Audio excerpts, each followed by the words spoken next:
हरि दा बलहारी तिना पंखियां जंगल जिन्नावास ककर चुगन थल वसन रब ना छोड़न पास रब ना छोड़न पास जो जन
मैदाने जंग दे अंदर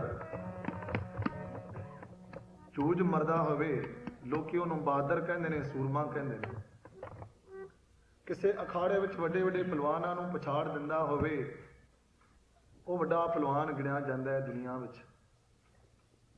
लेकिन महाराज पंचम पातशाह जी दी निगाह वेखीए वो की कहंदे ने आप कहंदे ने कि मैं ते उस बंदे नूं सूरमा समझदा उस नूं योद्धा समझदा जिसने काम क्रोध लोभ अहंकार नूं मार के ऐसे कलयुग दे भयानक कलयुग उत्ते अपनी जित प्राप्त करके अपने आप उत्ते हरि नाम दा रंग चाढ़िया होवे वो वड्डा योद्धा ते वड्डा बलवान है। ऐसा योद्धा संसार दे अंदर है नहीं।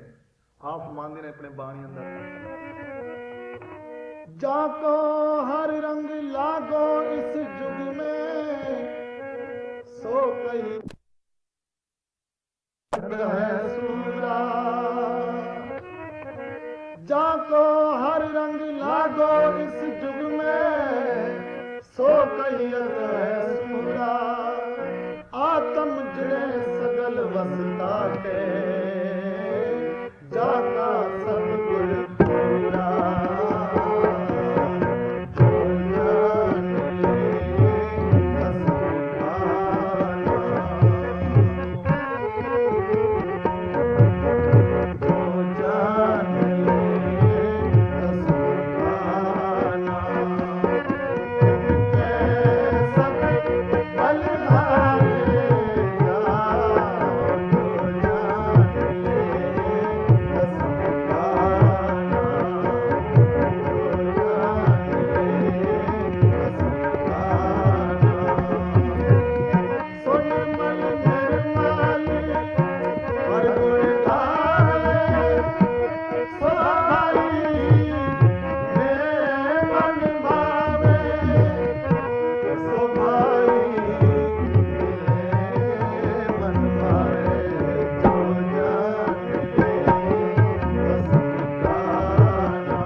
ਸੁਪਨੇ ਬਰਨਾਏ ਕੇ। ਮਨੁੱਖ ਨੂੰ ਕਈ ਕਿਸਮ ਦੇ ਤਰ੍ਹਾਂ ਦੇ ਸੁਪਨੇ ਆਉਂਦੇ ਨੇ। ਸੁਪਨੇ ਵਿੱਚ ਘਬਰਾ ਜਾਂਦਾ ਹੈ, ਕਈ ਵਾਰੀ ਗੱਲਾਂ ਵੀ ਕਰਨ ਲੱਗ ਜਾਂਦਾ ਹੈ। ਭਗਤ ਕਬੀਰ ਜੀ ਕਹਿੰਦੇ ਨੇ ਕਿ ਉਸ ਮਨੁੱਖ ਦੇ ਮੈਂ ਪੈਰਾਂ ਦੀ, ਮੇਰੇ ਤਨ ਦੀ ਜੁੱਤੀ ਬਣ ਜਾਵੇ ਮੇਰੇ ਚਮੜੇ ਦੀ, ਐਸੇ ਮਨੁੱਖ ਨੂੰ ਮੈਂ ਪੈਰਾਂ ਵਿੱਚ ਪਹਿਨਾਵਾਂ। ਕਿਹੜਾ? ਜਿਹੜਾ ਸੁਪਨੇ ਵਿੱਚ ਵੀ ਘਬਰਾ ਕੇ ਵੀ ਉਸ ਪ੍ਰਭੂ ਨੂੰ ਯਾਦ ਕਰਦਾ ਹੈ, ਉਹਦਾ ਨਾਂ ਲੈਂਦਾ ਹੈ। ਕਬੀਰ ਸੁਪਨੇ ਬਣਾ ਕੇ ਜੇ ਮੁਖ ਜਗ ਸੇ ਰਾਮ, ਤਾਕੇ ਪਗ ਕੀ ਪਾ ਨਹੀਂ ਮੇਰੇ ਤਨ को चाम, मेरे तन को चाम। जो जान ले कसम खाना, जो जान ले कसम खाना, के सब बल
ਪੈਸਾ ਹੋਵੇ, ਦੋ ਕੌਡੀਆਂ ਹੋਣ ਪੱਲੇ, ਬਾਹੂਬਲ ਹੋਵੇ, ਤਾਕਤ ਹੋਵੇ, ਪਿੱਛੇ ਬਹਿਕ ਹੋਵੇ ਬੰਦੇ ਦੀ, ਉਹ ਮਨੁੱਖ, ਉਹ ਬੰਦਾ ਵੱਡਾ ਗਿਣਿਆ ਜਾਂਦਾ ਹੈ।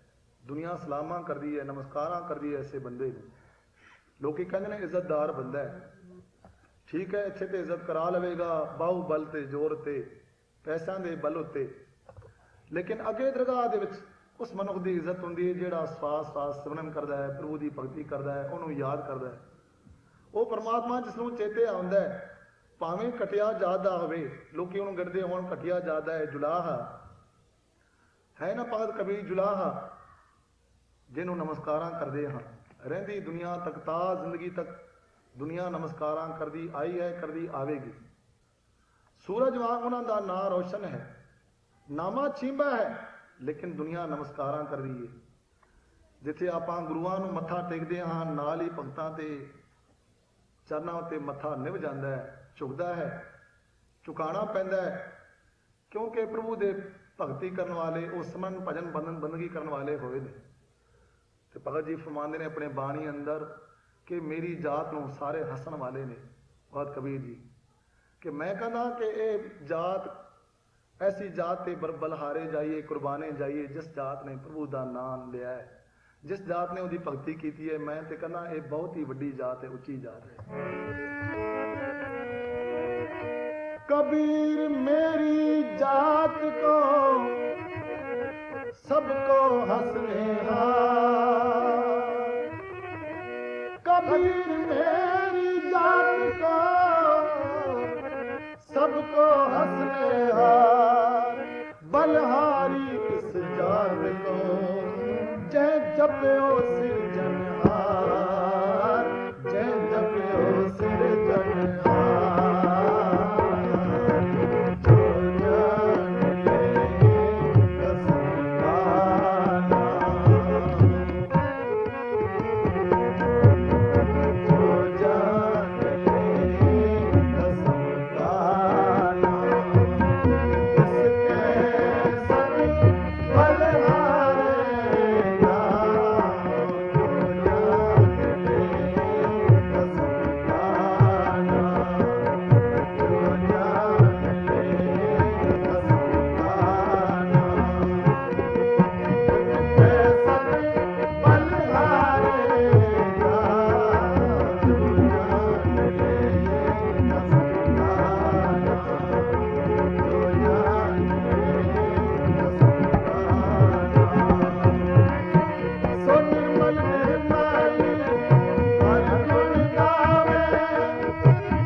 विदाम को छीप रो